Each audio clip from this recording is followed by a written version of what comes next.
So I'm not really here to diss Dawn of War again. What I want to do with this video is explain how video game companies do not seem to understand the concept of game balance at all. As I was playing Skirmish Battle in Dawn of War, I was playing as Eldar. I tend to just randomly pick a team. So, as I'm playing Eldar, I'm noticing that it's becoming more and more difficult to build rather than less difficult. See, in most RTS games, there are two invaluable resources: time and money, as in anything. In most RTS games, you have this finite resource to build your shit with, and it takes time. Time you don't have because the enemies are afoot. So that in itself is the game balance. But then, there's this thing called requisition. And Eldar especially need to capture points to earn requisition to build up their fortresses and their men and things like that. However, how are they supposed to do that if they don't have fortresses, men, etc.? So in order to get requisition, you need requisition. It's kind of like the whole capitalist mentality. You can't make money unless you have money. But how do you have money unless you are making money? It's just irrational. It's a circular logic that makes no sense. There is no way that the Eldar will ever be able to keep up with the requisition demanded of them in order to, be powerful. So I don't understand where people say that the Craft World Eldar were broken in Dawn of War. What I do think is broken about them is their grenades. Their most basic infantry has a very powerful grenade that basically just splatters anything in the vicinity. But it only works on units. It doesn't work on vehicles or anything. If it did, people would be even more butthurt.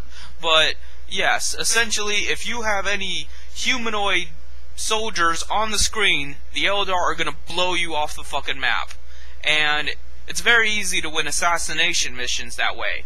So, does this make the Eldar balanced? The fact that they can't build shit, but then they can turn around and with their most basic soldiers, fuck with everything and use spam grenades? No. That's Team Fortress 2 logic. That's exactly Team Fortress 2 logic, because that just describes the Demo Man. The Demo Man has essentially two primary weapons, both grenade related, that do not require a whole lot of skill or accuracy. You just spam them everywhere and blow up everything around you.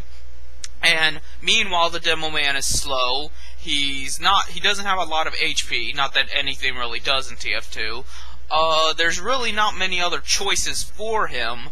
That's basically his only real line of defense. Every so often, you'll get someone that's a Demo Knight that goes strictly melee, because for some reason that's the alternate route they made the Demo Man, and some people are actually good at it, but you don't go into a gunfight with a knife. It's that simple. So, it's the same thing. Just because there is one quality about the Craft World Eldar or the Demo Man that make them extremely powerful, and then something that makes them extremely weak, does not mean there is game balance. You don't get balance by simply making two extremes. If that were the case, that would work in politics. But it doesn't. Mathematically, that's not how things work. So that's the problem with modern gaming. Kirashaku asked me what I think of the Space Marines game. And I never actually played it because it's on Steam. But from what I've seen of the plotline, I think it does a good job of honoring the Warhammer 40k storyline. I think it does a better job than a lot of other Warhammer 40k games. I've seen the trailers of it, and I've seen the cutscenes and everything, and the way they make it out sounds like how they would act. Like the Inquisition is a bunch of assholes that think they know everything and are always spying on everybody and mistrust every single component of the Imperium, even the Ultramarines, who are the most devoted, most kiss-ass of all the Space Marines and possibly all the Imperium. There's no way you're gonna see a fucking Ultramarine traitor, but that's the Inquisition for you.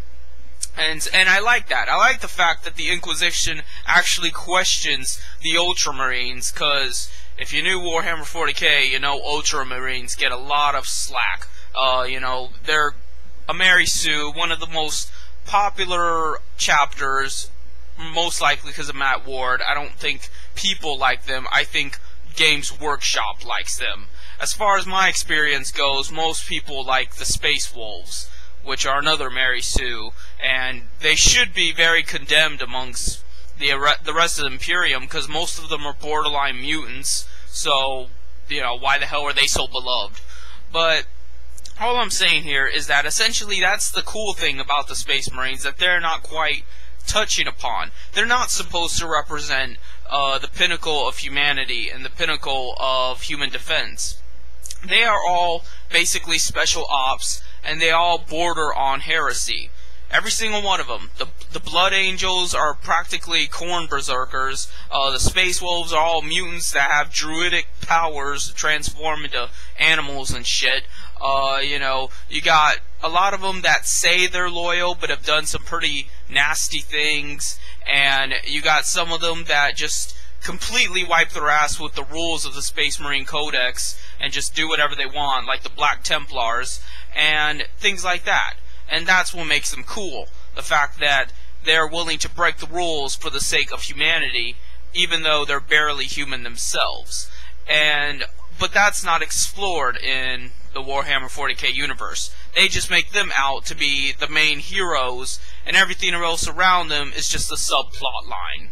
The enemies and the rest of the Imperium are just there to support the idea of the Space Marines, rather than the Space Marines there to support the idea of Warhammer 40k. And that's the problem. I don't know if it's always been that way. I haven't been a Warhammer 40k fan since it first came out. I don't even think I was alive back then. But I'm just saying that it's taken this Mary Sue direction. And it's good to see that, as far as storyline goes anyway, not the game itself, not the ethics of the video game industry, but the story itself actually makes Space Marines out to not be, you know, the Supermen. They are not in charge of anything. They have no authority, actually. They're not special. They are just as much vulnerable to the Inquisition's wrath as anyone else in the Imperium. They're just special operations. They just take care of shit that probably normal human soldiers couldn't. And it's precisely for that reason that the Inquisition is more paranoid about them, because they are powerful, because they are arrogant, and because they are very prone to mutagens because of the fact that they're super clones. So, that's basically what I'm trying to say. The Space Marines video game was spot on with the storyline, but gameplay looks mediocre. The fact it's on Steam makes it unbearable.